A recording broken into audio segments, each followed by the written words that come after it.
Amin. Silakan jemaat duduk kembali. Baik, mendasari persekutuan doa kita pada malam hari ini, mari kita membuka firman Tuhan yang saya telah pilih dari Injil Matius. Matius pasal yang ke-26 ayat 36 sampai dengan ayat yang ke-46. Matius pasal 26 ayat yang ke-36 sampai dengan ayat yang ke-46. Mari Bapak Ibu perhatikan, saya bacakan bagi kita sekalian demikian firman Tuhan. Maka sampailah Yesus bersama-sama murid-muridnya ke suatu tempat yang bernama Getsemani. Lalu ia berkata kepada murid-muridnya, "Duduklah di sini sementara aku pergi ke sana untuk berdoa." Dan ia membawa Petrus dan kedua anak Zebedeus sertanya. Maka mulailah ia merasa sedih dan gentar.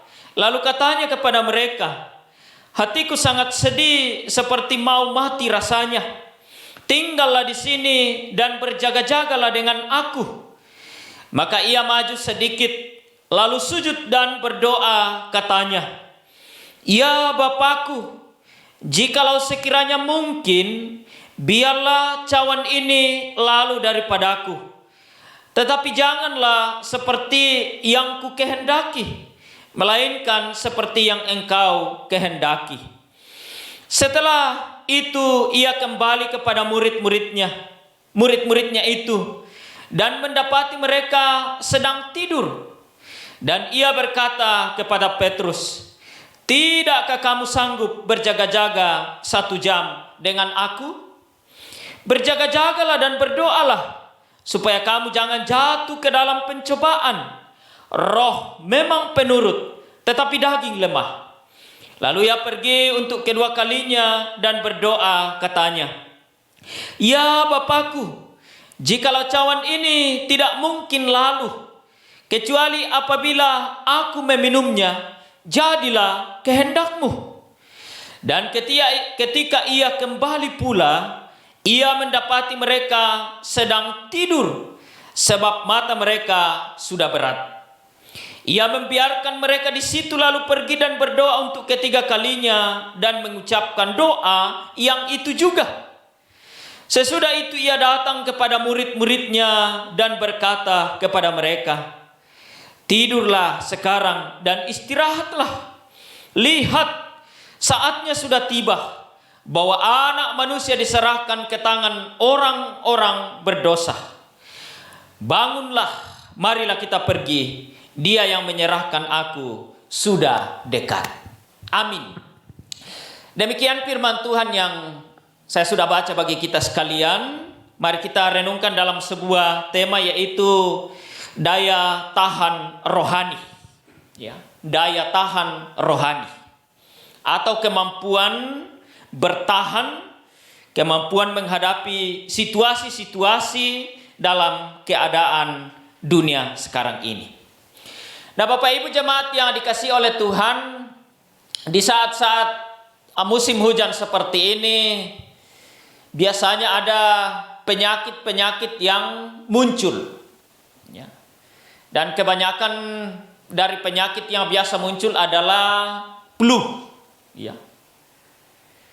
Dan ketika flu itu sudah mulai menyerang manusia, biasanya satu saja manusia yang diserang itu biasa dengan cepat menyebar atau menular ke manusia yang lain atau orang-orang yang lain di sekitar kita. Ya. Dan kadang-kadang kita diserang dalam waktu yang sangat cepat. Ya. Atau tertular dalam waktu yang singkat kepada orang-orang yang ada di sekitar kita. Ya, termasuk sekarang kita menghadapi salah satu kondisi penyakit yang oleh pihak kesehatan penularannya, penyebarannya cepat sekali. Ya. Penyebarannya cepat sekali. Nah, dalam kondisi-kondisi saat sekarang ini, sebenarnya ada hal yang bisa menjadi penangkal dari setiap penyebaran penyakit atau virus yang bisa kita lakukan dalam perjalanan kehidupan kita. Seperti misalnya kita bisa berolahraga dengan teratur, atau juga mengkonsumsi makanan yang mengandung vitamin, secara khusus vitamin C, atau juga yang mengandung zinc, Atau juga dalam hidup ini kita bisa menerapkan gaya hidup yang sehat. Menerapkan gaya hidup yang sehat. Mungkin kita istirahat yang cukup. Atau juga menghindari hal-hal yang bisa memicu munculnya penyakit atau menyebarnya virus-virus itu. Tapi sebenarnya yang paling utama dalam semuanya ini adalah ketika kita mengkonsumsi makanan yang mengandung vitamin. Karena itu bekerja dari dalam diri kita untuk mencegah bahkan melawan dari berkembangnya virus yang masuk dalam tubuh kita atau yang menyerang kita. Dan biasanya yang dikonsumsi adalah vitamin C dan zinc supaya daya tahan tubuh kita terjaga. Vitamin C adalah salah satu vitamin yang menunjang daya tahan tubuh, sedangkan zinc adalah zat mineral yang mempunyai peran penting dalam tubuh kita karena membantu mempercepat proses penyembuhan. Misalnya ada luka ataukah membantu pembentukan darah merah. Nah, untuk memperoleh vitamin C sebenarnya sudah sering kita lakukan.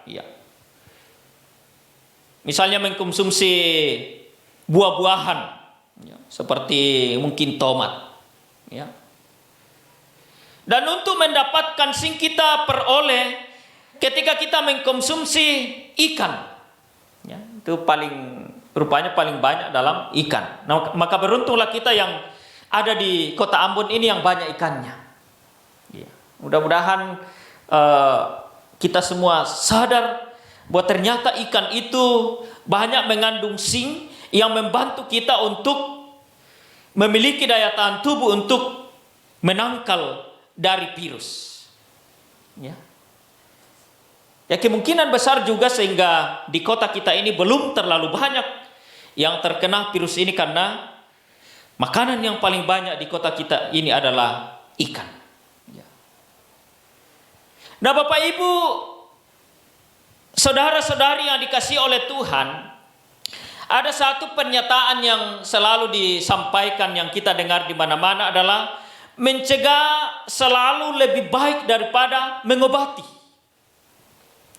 Karena mencegah itu masih lebih gampang, membutuhkan biaya yang sedikit daripada ketika mengobati.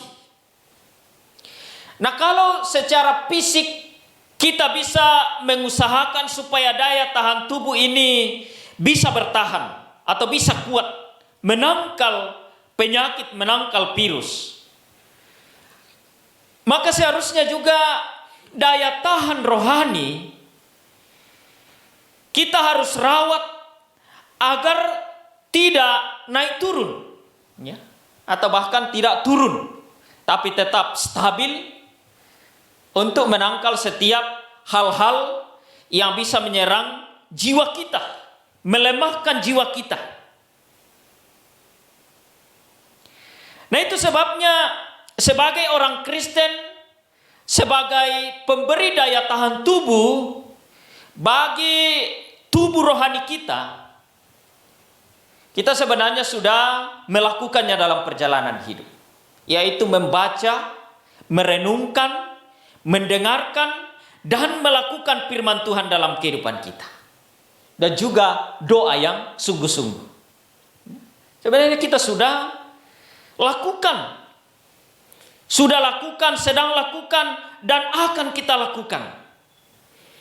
Seharusnya secara rohani, tubuh rohani ini kita sudah seharusnya kuat, segar sampai pada saat ini. Dan saya yakin dan percaya juga bahwa dengan kita terus memperhatikan daya tahan tubuh rohani kita ini, maka kita kuat sampai pada saat ini.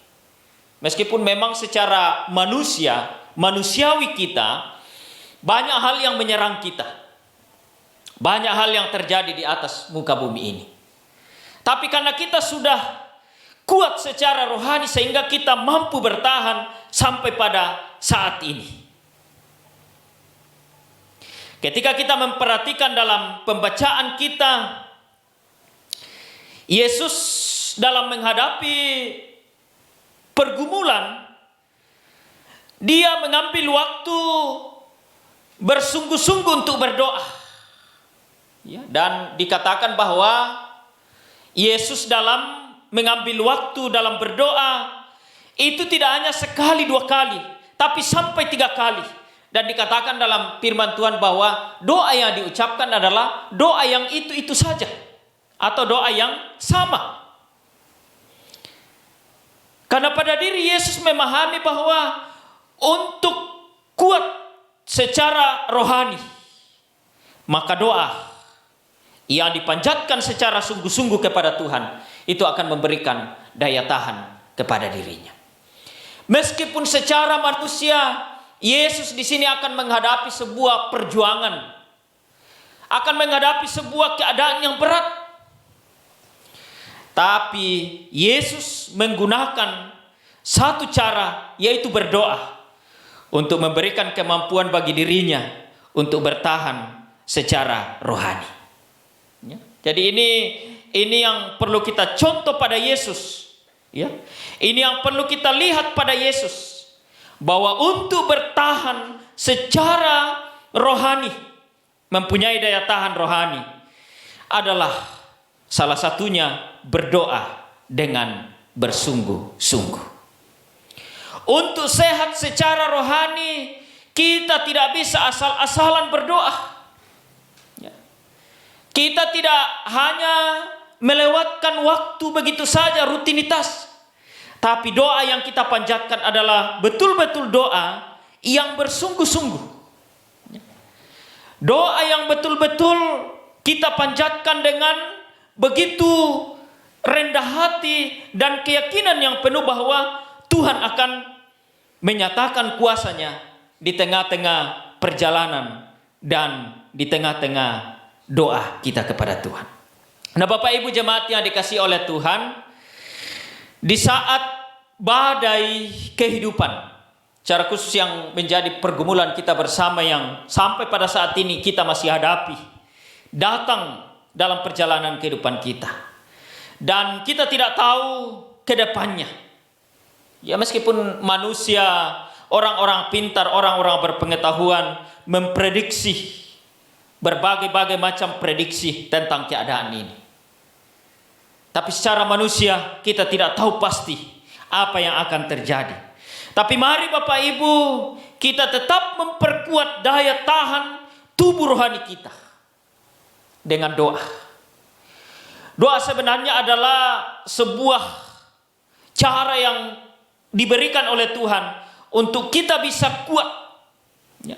Dalam nyanyian tadi, nyanyian kemenangan iman nomor 90, dalam salah satu baitnya dikatakan, serahkan kebimbanganmu dalam sembahyang yang sungguh. Ya. Serahkan apa yang menjadi kebimbangan, serahkan apa yang menjadi kekhawatiran, serahkan apa yang menjadi ketakutan kita di masa-masa yang akan datang dalam sebuah sembahyang, dalam sebuah doa yang sungguh-sungguh. Kita yakin dan percaya bahwa banyak hal yang kita bisa lakukan secara manusia untuk memperkuat tubuh jasmani kita ini. Tapi perlu juga dalam hidup ini kita memperkuat tubuh rohani yang akan bekerja dari dalam diri kita untuk memberi kemampuan bagi kita menghadapi setiap situasi-situasi yang muncul dalam perjalanan kehidupan kita. Karena itu, Bapak Ibu jemaat yang dikasihi oleh Tuhan, kesempatan ini Mari kita betul-betul datang berdoa kepada Tuhan dengan bersungguh-sungguh. Jangan jemu-jemu. Mungkin doa yang kita sampaikan sudah berkali-kali, sudah berulang-ulang. Tapi jangan jemu-jemu. Berdoalah kepada Tuhan dengan bersungguh-sungguh dalam perjalanan kehidupan kita. Tuhan Yesus memberkati kita dengan firman-Nya. Baik, Bapak Ibu jemaat yang